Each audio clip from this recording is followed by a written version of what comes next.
Hey there! We're going to be reviewing Pokemon Scarlet and Violet. This review contains spoilers. We're gonna go over the ugly, the bad, and the good. We're starting off with the big ugly. These games just don't run that well. Frame rate can be pretty poor. For instance, NPCs that aren't even that far away can move like a slideshow or a stop motion animation. The lighting can just randomly change at times. It can be a bit jarring to look at. There can be some bizarre clipping issues. Sometimes the Pokemon are just half in the ground.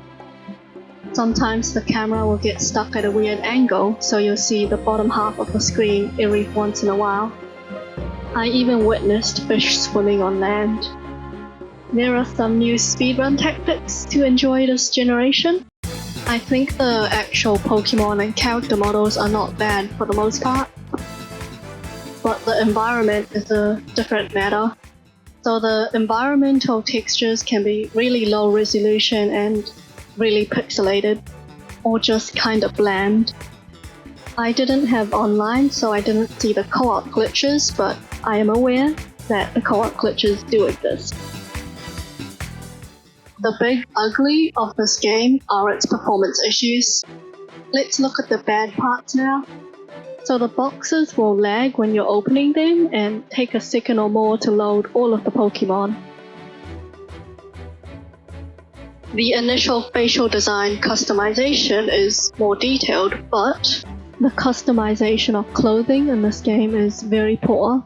So in this example of gloves as an accessory, there's actually not that many options. It's just the plain gloves and the fingerless mittens. There's just a lot of color variations of the same item, making it look like there's a lot more customization than there actually is. There is a grand total of 4 clothing options in this entire game, and they are all uniforms. Compare this to other games with better character customization, and Pokemon Scarlet and Violet just falls short. Regarding color block, they should implement a grid with all the colors that you can just select on, like other video games. You could also use a color slider. Just let people mix and match however they like. Outside of the main academy, the only buildings you can enter are the ones with a welcome mat in front of it. And even then, the shops are just menus. There's only a few shops with actual interior design. One of which is the salon. This has the Cleopatra-haired bird logo. The other is a place with a large sandwich icon on it.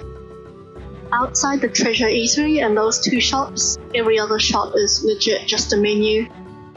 Also, the majority of shops in every city of this game have this huge obsession with food items and ingredients. A lot of these stores are copy-pasted as well. The food art is fine though.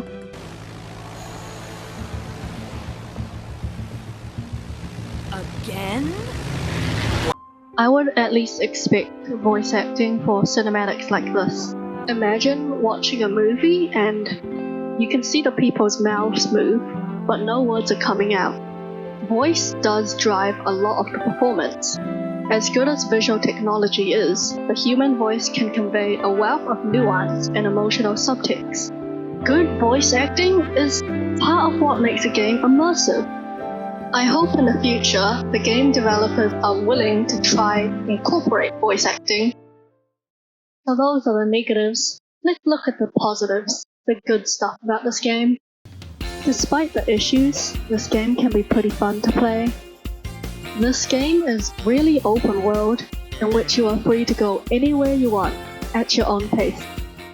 I quite like the auto battles, so this is where you let a Pokemon out of its ball to roam around, and it will automatically battle wild Pokemon and pick up items for you. They also ignore the shinies. I also liked the photography, or the Pokédex entries after you've captured the Pokemon. You also get rewards as incentives to complete the Pokédex for every 10 Pokemon that you register. Terrestrialization is pretty cool. You basically change a Pokemon's type, or make their original type stronger.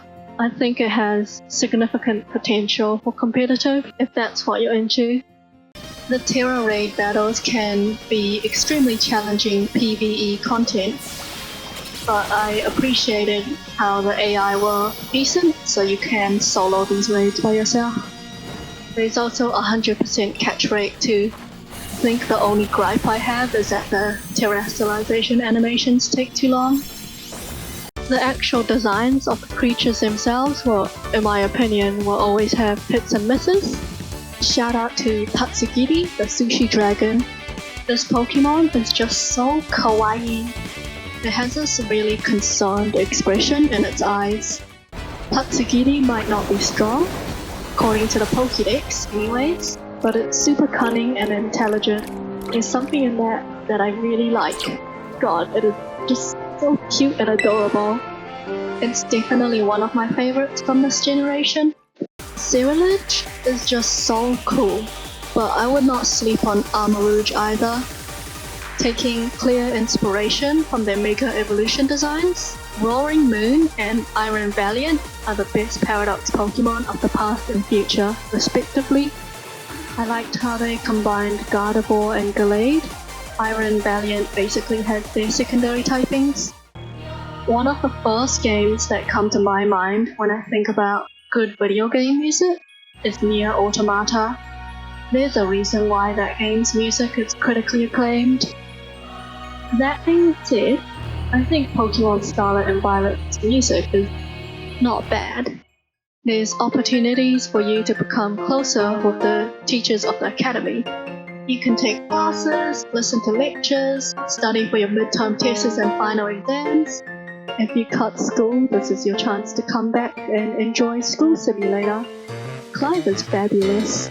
As usual, you take on the gym challenges, but you do that with your battle-obsessed rival Nemona, who totally does not stalk or have a crush on the player. Nemona is likable, competent, and one of the most expressive characters in the game. I don't know what to say about Penny, to be honest. I guess she kind of feels like a socially awkward Tumblr caricature. But as a real mastermind of Team Star, Penny has impressive hacking skills that allow her to commit illegal crimes in Paldea. Penny watches anime, which makes her instantly relatable whether you like her or not. To simplify the Starfall Street storyline, Penny and her friends in Team Star were getting bullied, so they rallied together to stand up against their bullies.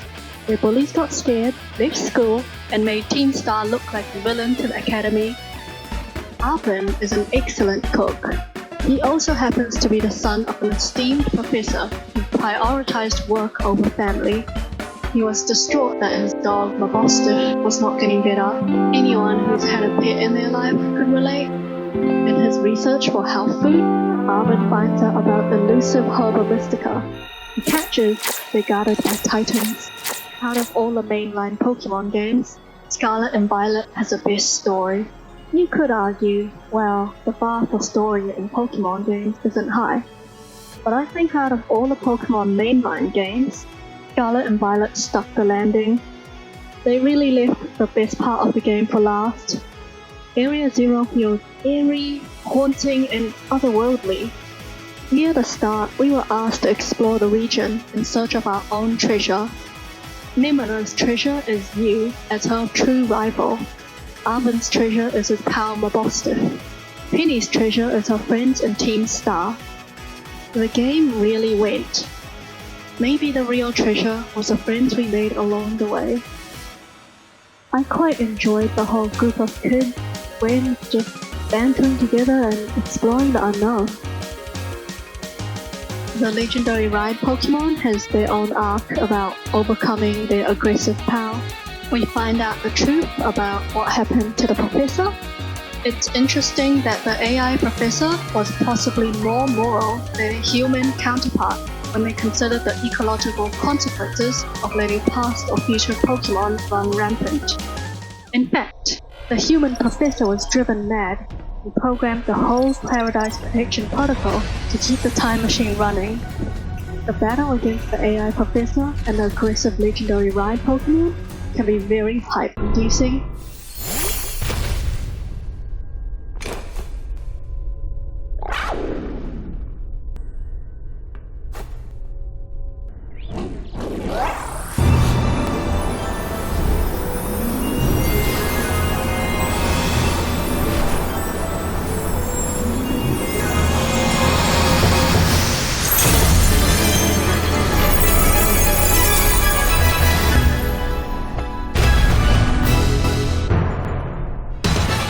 AI really goes out of their way to taunt you first turn, but our buddy will tough it out no matter what.